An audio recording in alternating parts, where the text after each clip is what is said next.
Assalamualaikum warahmatullahi wabarakatuh.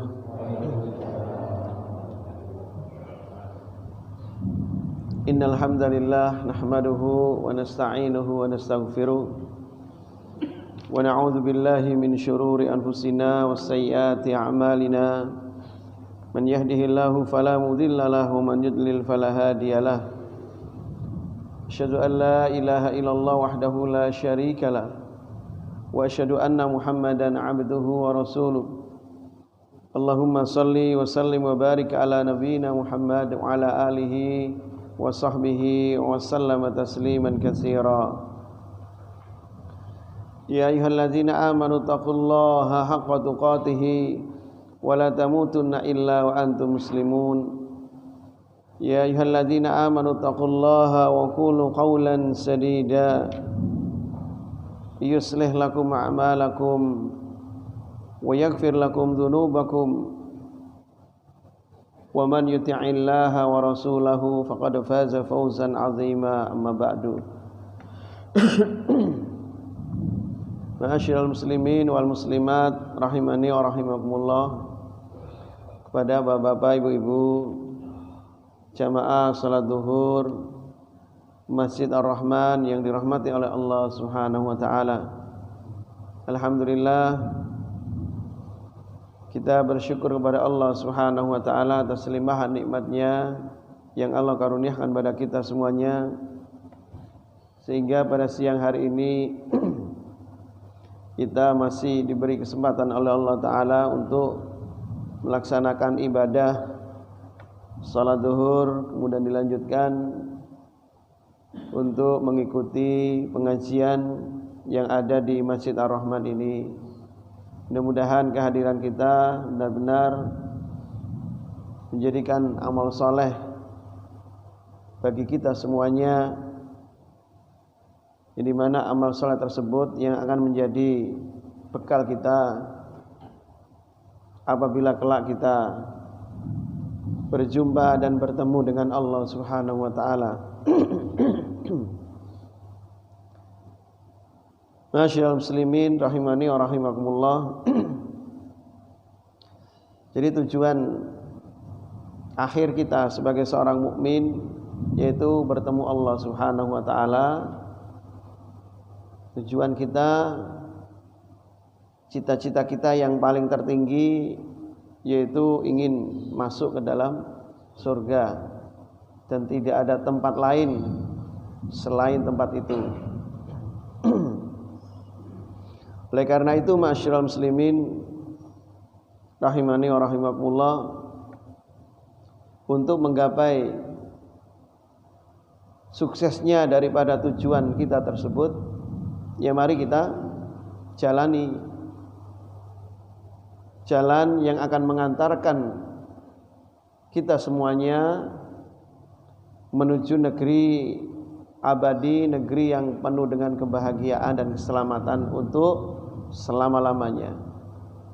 Dan memang kita lalui, kita harus berpayah-payah, bersusah-susah untuk melalui daripada jalan tersebut agar kita sampai dengan selamat. Dan ini sebagai satu keharusan sebagai seorang mukmin,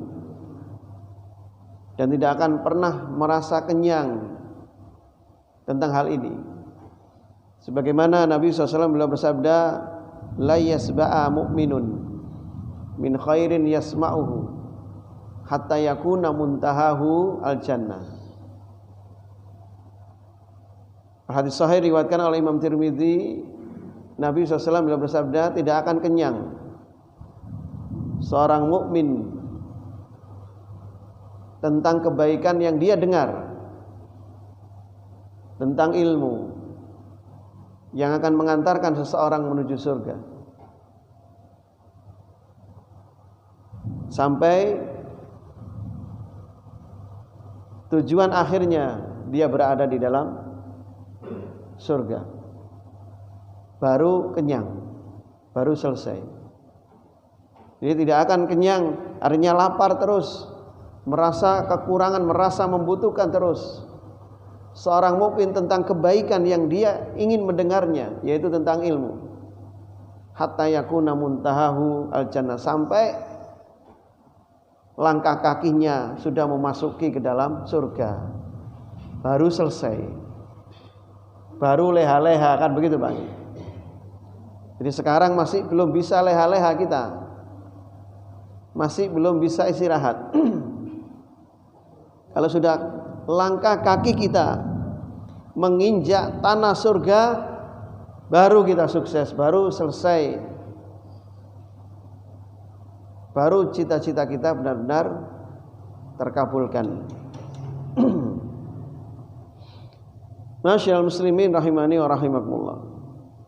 Maka dari itu benar-benar jalan yang akan mengantarkan ke sana harus kita lalui, harus kita laksanakan dengan semangat, dengan giat, dengan maksimal. Kalau di dalam ayat Allah Ta'ala berfirman, wa'bud rabbaka hatta ya'tiyakal yaqin, beribadalah kamu kepada Allah sampai ajal, sampai maut menjemputmu. Dan mengikuti pengajian talabul ilmi bagian dari ibadah yang agung, yang mulia di hadapan Allah Subhanahu wa taala. Kita terus melakukan hal yang seperti ini sampai nafas kita sudah tidak ada lagi. Masyaallah muslimin rahimani wa rahimakumullah. Pada siang hari ini akan saya sampaikan satu kitab yang berjudul Mujibatul Jannati fi Dhau'is Sunnah, yaitu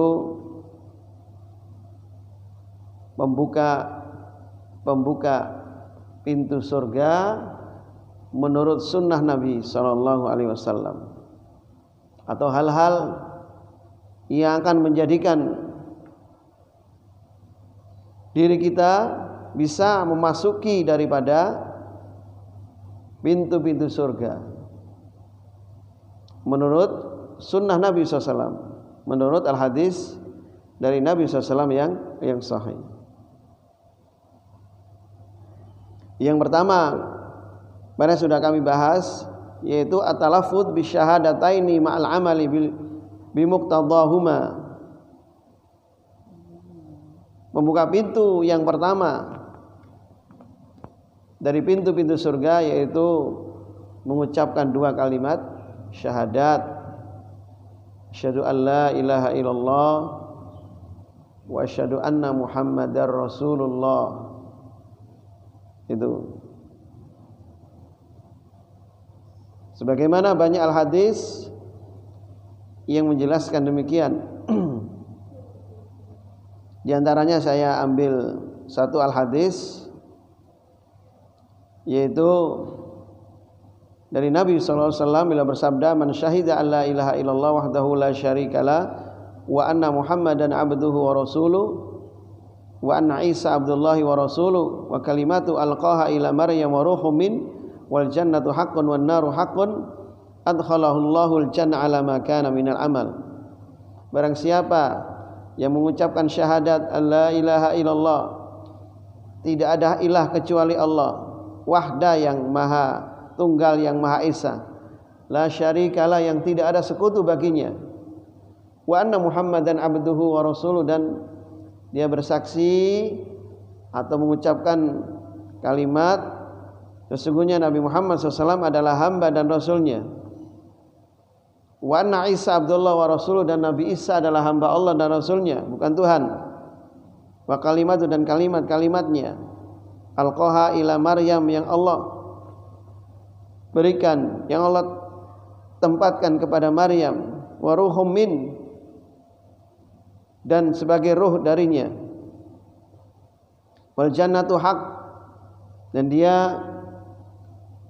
menyatakan bahasanya surga itu benar, wan naru haq, dan neraka itu benar, maka adkhalahu Allahul jannata ala ma kana minal amal, Allah akan masukkan dia ke dalam surga atas amal yang dia lakukan, yang dia kerjakan. Ini al-hadis sahih diriwayatkan oleh Imam Bukhari dan Muslim, yang menjelaskan kepada kita bahwasanya pintu surga itu bisa dibuka dengan kalimat la ilaha illallah. Itu ya. Miftahul jannah la ilaha illallah. Ditambahi dengan wa anna Muhammadan abduhu wa rasuluh. Ya, tambahi dan seterusnya. Tapi dalam al-hadis yang sahih yang lainnya hanya mengatakan miftahul jannah la ilaha illallah. Kunci surga itu adalah kalimat tauhid la ilaha illallah. Tidak ada ilah kecuali Allah Subhanahu wa taala. Ini tidak saya bahas panjang karena sudah, tinggal saya jelaskan saja. Dari kalimat la ilaha illallah itu ada syarat rukunnya. Ya, dari kalimat la ilaha illallah itu ada syarat rukunnya. Jadi orang yang mengatakan kalimat la ilaha illallah, dia harus tahu Pak syarat rukunnya. Kan orang kan hanya taunya kan dibaca gitu saja kan. Kalimat la ilaha illallah itu kalimat apa Pak? Tahlil kan begitu. Ya. Bapak harus bisa membedakan antara tahlil dan tahlilan. Nah, itu ya. Paham nggih? Jadi kalau tahlil itu kalimat la ilaha illallah kan begitu. Tapi kalau ada lannya, ada annya, berarti berkaitan dengan apa, Pak? Bacaan, Pak. Syukur. Ada syukur, kita bersyukur kepada Allah. Tapi kalau ditambahi ran jadi suku, ada kaitannya dengan apa kalau syukuran ini, Pak? Bacaan, itu kan begitu, Pak. Jadi kalimat la ilaha illallah ini harus kita pegang kuat. Dari sejak awal kita masuk ke dalam Islam sudah diajari syahadat, lalu kalimat ini kita gunakan di dalam sholat. 5 kali kita baca dalam sehari semalam, ditambah dengan sholat-sholat sunnah, tambah banyak, belum lagi zikirnya banyak. Kemudian nanti akhir hayat kita juga harus berpegang teguh dengan ucapan ini. Kalau bisa kita ucapkan nanti menjelang kita wafat. Kata Nabi, "Man kana akhiru kalamihi la ilaha illallah dakhalal jannah." Barang siapa yang terakhir omongannya, ya, ucapannya, terakhir maksudnya menjelang mati, Pak, terakhir hidupnya, kalimat la ilaha illallah dakhalal jannah, dia akan masuk ke dalam surga. Itu sudah pasti 100%. Ya. Jadi kuncinya itu dipegang dari awal sampai terakhir, harus berusaha untuk kita mengucapkan hal ini. Karena memang ini adalah kunci daripada surga. Yang kunci ini tidak bisa kita tinggalkan, tidak bisa kita lepas. Labudda harus sebagai seorang mukmin. Kemudian ma'asyiral muslimin rahimani wa rahimakumullah, ini ada syarat rukunnya. Syarat kalimat la ilaha illallah, la ilaha illallah itu kan artinya la ilaha, tidak ada ilah, ya, illallah kecuali Allah. Maknanya adalah la ma'budu bihaqqin illallah, tidak ada yang diibadahi dengan benar kecuali Allah Subhanahu wa taala saja. Nah, kalimat itu ya rukunnya ada dua. Yang pertama an-nafyu. Rukunnya yang pertama an-nafyu, yaitu kalimat la ilaha. La ilaha, tidak ada Tuhan. La ma'budu bihaqqin, tidak ada yang disembah dengan benar. Ini adalah an-nafyu, peniadaan namanya, Pak. Ya, peniadaan semua yang disembah, peniadaan semua Tuhan-Tuhan yang dijadikan Tuhan oleh manusia, semuanya kita hilangkan. Makanya jangan sampai kalau kita mengucapkan la ilaha kita mati. Wah, bahaya, Pak. Tidak ada Tuhan langsung mati gitu. Berarti dia tidak mengakui Tuhan, jadi ateis. Ateis itu orang komunis. Ya. Maksudnya di sini ya betul asyirk min jami' anwa'ihi wa yujibul kufra bi kulli ma ya'budu min dunillah. Artinya la ilaha, tidak ada Tuhan, la ma'budu bihaqqin illallah, yaitu ya batalnya kesyirikan dari semua macam-macamnya Tuhan. Ya. Dan wajib seseorang dijuluki orang kafir manakala dia menyembah, menjadikan Tuhan, beribadah kepada selain Allah Subhanahu wa taala. Wajib dia dijuluki orang kafir manakala dia menyembah dan beribadah kepada selain Allah. Walaupun KTP-nya Islam kan begitu. KTP ada tertulis Islam ini sebenarnya pengaruhnya enggak begitu besar. Yang penting wonge sing Islam kan begitu. Yang penting orangnya. KTP kan bisa di macam-macam dan sebagainya. Tapi yang penting juga untuk mengetahui agamamu itu apa, ya penting juga. Tapi yang lebih penting itu wonge, orangnya. Ya. Itu harus benar-benar Islam betul. Rukun yang kedua adalah al-isbat, yaitu penetapan. Apa kalimat penetapannya? Yaitu illallah, kecuali Allah di situ. Ada kalimat illallah, kecuali Allah. Ya hanya Allah maksudnya. Yasbutu innahu la yastahiqu al-ibadah illallah. Maka ketetapannya di situ sesungguhnya tidak ada yang berhak untuk diibadahi kecuali Allah. Wa yujibu al-amalu bidzalik. Kemudian diamalkan setelah itu. Jadi la ilaha illallah ini ya dibaca, dijadikan zikir, lalu dipelajari ilmunya, lalu kemudian diamalkan. Ini nanti baru bisa menjawab seseorang ketika ditanya di alam kubur, man rabbuka, siapa Rabbmu, siapa Tuhanmu. Maka dia mudah sekali menjawab, Rabbi Allah, Tuhan saya adalah Allah. Kenapa? Karena dia membiasakan membaca la ilaha illallah. Lalu kemudian dia pelajari itu kalimat la ilaha illallah. Lalu dia amalkan kalimat la ilaha illallah itu dengan baik sesuai ketentuannya. Pasti dengan mudahnya orang itu menjawab pertanyaan malaikat mungkar dan nakir. Gampang. Setelah itu dia pasti masuk surga. Jadi orang ketika lulus ujian malam pertama di kuburan, dipastikan orang itu masuk surga. Begitu loh Pak. Terus nanti akan kita rasakan bersama-sama itu Pak. Ya, jangan khawatir nanti. Tapi Bapak nanti kita kalau sudah ada ujian nggak bisa Pak bilang teman-temannya yang masih hidup, Pak saya lulus ujian saya, nggak bisa. Gak mungkin ya. Kalau gitu enak iri semuanya. Waduh ya Allah, saya ingin lulus juga. Saya nggak lulus ini, saya sedang dikepui malaikat ini.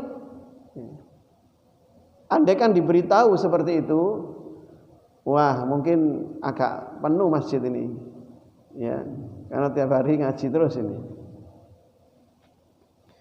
Kemudian masyaallah muslimin rahimani wa rahimakumullah, sekarang adalah syaratnya. Ada syaratnya, ada 7 syarat yang harus dipenuhi di dalam kalimat tauhid la ilaha illallah itu. Sudah dijelaskan oleh para ulama. Wahab bin Munabbi, dari Wahab bin Munabbi dikatakan kepada beliau, alaisa la ilaha illallah miftahul jannah, bukankah kalimat la ilaha illallah itu adalah kunci surga? Iya, qala bala, iya, kalimat la ilaha illallah itu miftahul jannah. Tetapi kata beliau, walakin laisa miftahu lahu asnan, fa in ji'ta bi miftah lahu asnan futihalaka wa illa lam yuftah laka. Kata beliau, iya memang la ilaha illallah itu adalah kuncinya surga. Tetapi kunci itu kan punya gigi-gigi. Ada gigi-giginya kunci itu. Ya. Kalau kamu punya kunci, kuncinya ada gigi-giginya. Sesuai dengan apa namanya itu, Pak? Gemboke ya. Ya bisa dibuka, Pak. Ayo coba ya, gemboke podo, kuncinya sama, tapi gigi-gigine siji. Kira-kira bisa dibuka enggak? Nggak bisa, loh gitu loh. Sepeda motor juga sama, mereknya sama Pak, ya kuncinya sama, tapi nggak bisa Pak untuk mengunci sepeda motor yang lain satu dengan nggak bisa. Kenapa alasannya? Kenapa? Karena giginya beda. Situ goang, situ lengkap.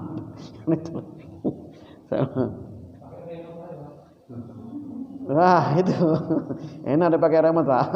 Pun juga remote yang satu dengan yang lain tidak sama Pak. Bisa digunakan meremot sepedanya sendiri, tapi tidak bisa digunakan untuk meremot sepedanya orang. Lah kok enak Pak, dikek remote siji iso sepeda 10. Langgae sembarang kali lah. Seperti itu. Jadi harus ada gigi-giginya kalimat la ilaha illallah itu pas. Kamu ya membaca kalimat la ilaha illallah dengan ada gigi-giginya akan dibukakan pintu surga. Pintu surga ada giginya. Kalau enggak bisa. Apa itu syaratnya? Apa itu gigi-giginya? Yang pertama al-ilmu al-munafil jahl. Hendaklah seseorang mengilmui kalimat la ilaha illallah, diilmui, Pak. Kenapa kok diilmui? Di situ ada pelajaran tauhid. Ada pelajaran kesyirikan di situ. Kalau hanya sekedar baca la ilaha illallah, apalagi zikir, apalagi dibanter-banterno, Pak. Tidak tahu ilmunya, Pak. Ya tetap saja mari zikir la ilaha illallah ya sik nang kuburan lor. Jaluk wangsit. Tuku pangsit masih tetap saja. Loh mereka itu ahli baca tahlil, Pak, ahli baca kalimat la ilaha illallah. Tapi kenapa masih berbuat seperti itu? Karena tidak diilmui kalimat la ilaha illallah itu dengan benar, enggak menemukan giginya. Itu. Karena di dalam kalimat la ilaha illallah itu ada tauhid. Illallah itu tauhid, la ilaha itu kalimat-kalimat dalam kesyirikan, tidak ada ilah. Kalau dia menciptakan ilah yang lain, Tuhan yang lain, berarti dia musyrik. Illallah penetapan hanya Allah yang diibadahi. Itu menunjukkan adalah kekuatan tauhidnya seseorang. Seperti itu. Yang kedua al-yakin, al-munafil syak.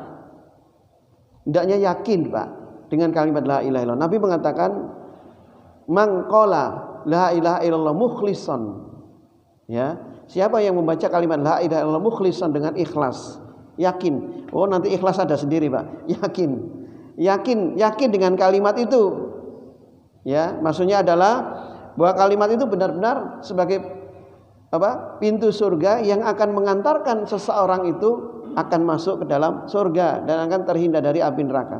Yang ketiga al-qubul al-munafi firradi, yaitu menerima sepenuh hati kalimat la ilaha illallah, ikhlas sepenuh hati, tidak ada penolakan. Yang keempat al-inqiyadu al-munafi litark, ya, patuh, lawan kata dari meninggalkan. Patuh tunduk kepada kalimat la ilaha illallah. Yang kelima al-ikhlas. Nah ini ikhlas. Kita harus benar-benar membaca kalimat la ilaha illallah, mempelajari dan mengamalkan kalimat la ilaha illallah itu dengan ikhlas. Karena lawan kata al-munafi lisyirki, akan mencegah dari kesyirikan. Nabi mengatakan man qala la ilaha illallah mukhlishan khalisan mukhlisan, barang siapa yang mengucapkan kalimat la ilaha illallah ikhlas, halat lahu syafaati yaumal qiyamah, maka orang itu akan mendapatkan syafaatku besok pada hari kiamat. Nah ini, jadi syafaat itu bagi ahli tauhid, Pak, bukan ahli syirik. Ahli syirik tidak masuk, tidak mendapatkan syafaat. Walaupun gedung-gedung minta syafaat, ya Rasul, aku mengharap syafaatmu, aku mengharapkan syafaatmu besok pada hari kiamat, aku mencintaimu, aku memuji-muji kamu. Pret. Bukan itu. Ya. Mendapat syafaat Nabi SAW bukan itu. Tetapi apa? Yaitu dengan ikhlas dalam mengamalkan, membaca dan mengkaji kalimat la ilaha illallah. Kemudian yang nomor 6 as-sidqu al-munafi lil kadhibi, yaitu membenarkan kalimat tauhid la ilaha illallah itu, karena di situ daripada lawan kata mendustakan. Jadi 6 ini gigi daripada kunci kalimat la ilaha illallah. Yang pertama al-ilmu, yang kedua yakin, yang ketiga kubul, yang keempat al-inqiyad, yang kelima al-ikhlas, yang keenam as-sidqu. Saya ulangi dengan terjemahan bahasa Indonesia. Yang pertama adalah dengan ilmu, yang kedua yakin, yang ketiga menerima, yang keempat patuh, ya, yang kelima ikhlas, dan yang keenam adalah membenarkan kalimat tersebut. 6 ini ya bisa kita miliki dan bisa kita pelajari, ya, sehingga insya Allah nanti ketika kita menjelang kematian kita bisa mengucapkan kalimat itu, dan ketika di alam kubur bisa menjawab pertanyaan malaikat tentang man rabbuka, tentang tauhid. Karena Allah menjamin dalam firman-Nya dalam Al-Qur'an, yusabbitullahu alladzina amanu bil qauli tsabiti fil hayatid dunya wa fil akhirah wa yudhillullahu ala zalimin wa yaf'alullahu ma yasha. Yang artinya Allah menetapkan, mengkokohkan hati orang-orang yang beriman dengan ucapan yang sabit. Apa ucapan yang sabit itu? Yaitu kalimat la ilaha illallah. Ya. Baik di dunia maupun di akhirat. Maksudnya fil hayati dunya wa fil akhirah. Maksudnya adalah baik ketika dia hidup di dunia maupun ada di alam kubur, akan dikuatkan hati seorang mukmin dengan kalimat la ilaha illallah ini. Ya. Dan Allah Maha menyesatkan siapapun yang dikehendaki, dan Allah berbuat apa saja yang Allah kehendaki. Nah, oleh karena itu para jamaah, maka hendaklah ya kita mempelajari dan mengkaji tentang tauhid kalimat la ilaha illallah ini sampai tuntas, sampai selesai. Di mana kajian-kajian tauhid itu hendaklah kita ikuti. Ya, insyaallah ketika kita mengikuti ya dan mengilmui semua tentang kalimat tauhid la ilaha illallah ini dengan baik, dengan benar, maka insyaallah hati kita akan diberi kekokohan dan kekuatan oleh Allah Subhanahu wa taala sampai nanti di akhirat. Kira seperti itu. Masyaallah muslimin rahimani wa rahimakumullah. Ya. Itu tadi yang pertama tentang talaffudu bisyahadatain. Kunci surga yang kedua al-imanu wal istiqamah bi fi'li ta'ati wa istinabil ma'siyah. Yaitu beriman dan istiqamah untuk melaksanakan ketaatan dan menjauhi semua apa yang dilarang oleh Allah Subhanahu wa taala. Jadi kunci ya pembuka pintu surga yang kedua dalam kitab ini al-imanu, beriman, kemudian istiqomah. Ya, terus jangan sampai kita luntur iman dan istiqomah ini. Sahabat Nabi SAW bertanya kepada Nabi, "Ya Rasulullah, kulli fil Islam qaulan la as'alu anhu ahadan ghairak." Ya Allah, ya Rasul, ajarkan kepadaku satu ucapan di dalam Islam yang aku tidak akan bertanya lagi tentang ucapan itu, tentang sesuatu itu selainmu nanti. Ya, Rasul menjawab, ya, kul amantu billah tsumastaqim.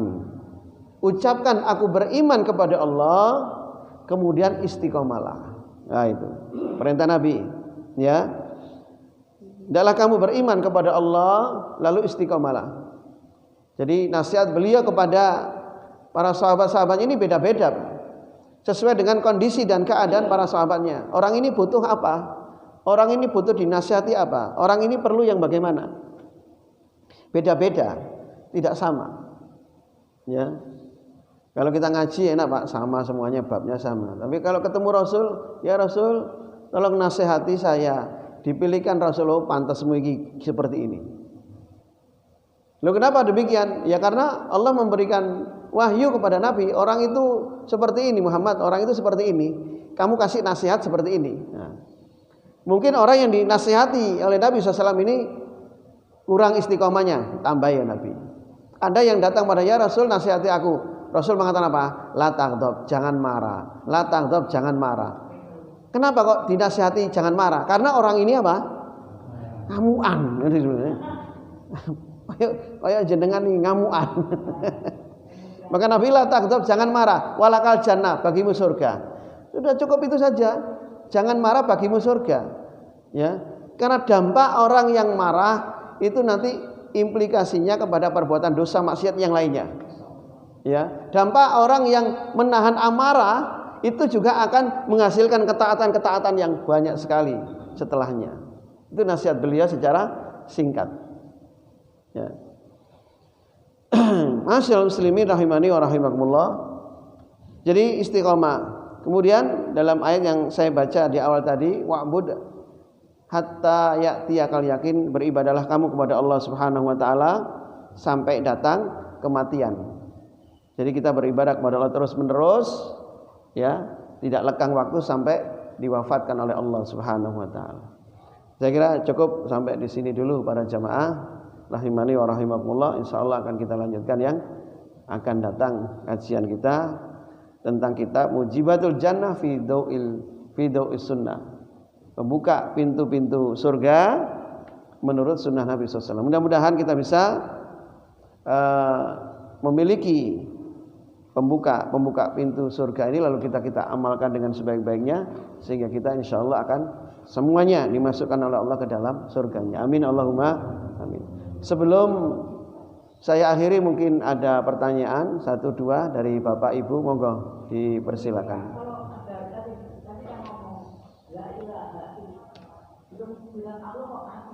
Menurut saya begini, orang itu kalau keyakinannya la ilaha illallah sudah meyakin, walaupun nggak ngomong la ilaha illallah, orang itu sudah. Jadi walaupun nggak ngomong tadi bilang la ilaha illallah bersama bilang illallah nggak kok meninggal. Menurut saya orang itu walaupun nggak ngomong la ilaha illallah, kalau keyakinannya sesuai dengan kehendak Rasulullah, itu pasti surga. Ya, artinya semua balasan dari Allah itu sesuai dengan amal perbuatan, ya. Hal jazaul ihsan illal ihsan, ya.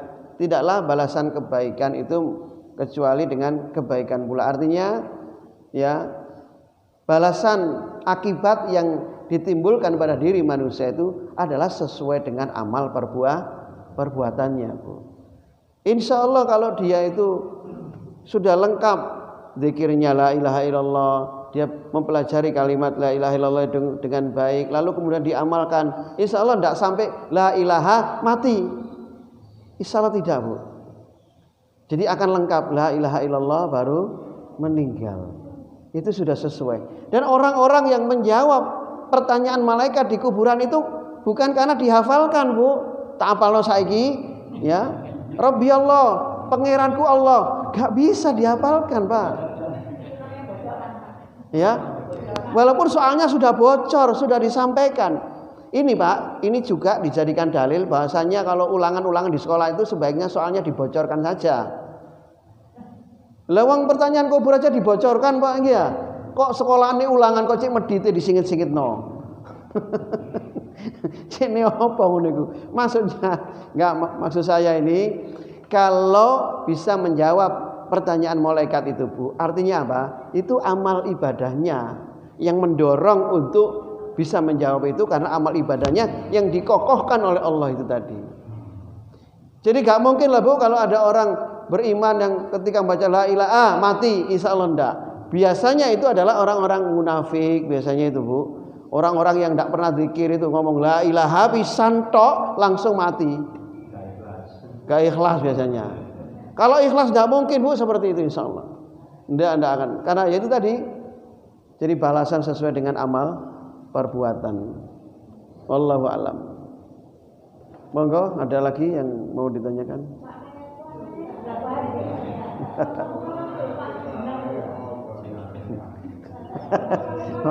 Monggo Bapak. Nggih gantosan, Bu, niki lho dereng bapak-bapak niki. Bapak-bapak niki pengen tanya tapi Ibu didisi, monggo. Untuk itu tadi kan ada kunci di-nya itu dicoba. Ya itu tadi, Pak, kalau masalah kalimat la ilaha illallah itu kan kunci, Pak, ya. Jadi ini bisa digunakan untuk membuka kunci surga. Tetapi, Pak, kalau dengan kalimat la ilaha illallah itu tidak diilmui, di situ ada tauhid, ada syiriknya. Tidak yakin, hanya diucapkan tok, Pak. Tok itu saja, Bu, bahasa Indonesianya, Bu, ya. Tok itu saja. Ini Pak maksudnya, orang itu tidak menemukan kuncinya. Terjemahannya saja tidak tahu. Apa sih kalimat la ilaha illallah itu terjemahannya? Kebanyakan orang kan mengatakan tidak ada Tuhan selain Allah, kan begitu, Pak? Ini masih belum menemukan kuncinya, Pak, masih salah. Ini yang betul kan? Tidak ada yang disembah dengan benar. Tidak ada yang diibadahi dengan benar kecuali Allah. Ini terjemahan yang benar. Jadi la ilaha illallah itu artinya tidak ada yang diibadahi dengan benar kecuali Allah. Lu terjemahnya saja loh Pak, enggak bisa. Itu berarti tidak mempunyai apa? Gigi-giginya itu. Kuncinya polos. Pak. Kuncinya polos. Ngoten nggih? Contohnya seperti ini. Mungkin ini Pak, beberapa waktu masih ya mempercayai tauhid, masih mempercayai selain di dewasa. Bisa juga. Ya, dia percaya kepada Allah, beribadah kepada Allah, tapi masih percaya ada kekuatan, ada yang memberikan rezeki, ada yang memberikan hajat kebutuhan, ada yang menolak bala selain Allah. Itu punya kunci tapi gak punya apa? Gigi-giginya. Itu contoh Pak nggih. Sudah paham alhamdulillah. Saya menambah Nggih, monggo. bahwasanya la ilaha illallah kan berkoalisi besar. Kalau kita mengucapkan la ilaha illallah, seharusnya kita harus menjalankan perintahnya. Kalau menjalankan larangan, konsekuensinya di situ. Makanya kita kalau la ilaha illallah kan besar tadi. Iya. Tadi kita menjalankan perintahnya juga. Iya, betul. Iya. Ketika dihadapkan kepada kesyirikan, dia tidak berbuat itu karena syirik adalah larangan Allah. Ketika diperintahkan untuk hanya ibadah kepada Allah saja, merupakan perintah Allah, mentauhidkan Allah perintah. Iya, tidak apa-apa, betul. Jadi sudah mencakup kalimat la ilaha illallah itu adalah larangan dan perintah. Nah, itu larangan dan perintah itu akan benar-benar kita laksanakan ketika kita punya ilmunya itu tadi, Pak. Kita punya ilmunya, syarat rukunnya dan sebagainya. Itulah yang dimaksud dengan gigi-giginya itu tadi maksudnya. Itu. Ini untuk memantapkan, untuk menyempurnakan, Pak, istilahnya begitu, nggih. Kadang-kadang la ilaha illallah ya sik korupsi, la ilaha illallah sik ngentitan. La ilaha illallah sik Orang itu banyak yang mengucapkan la ilaha illallah tapi enggak bersambung, enggak melaksanakan perintahnya. Nah, itu berarti nggak punya giginya gitu itu. Oleh kunci itu tapi gak bisa dibuka, dieware-wer ono rene tapi gak bisa dibuka, gitu loh, Pak. Enggak, Pak. Nggih. Zina dan seks itu tidak menghalangi untuk la ilaha illallah, enggak ada hubungannya.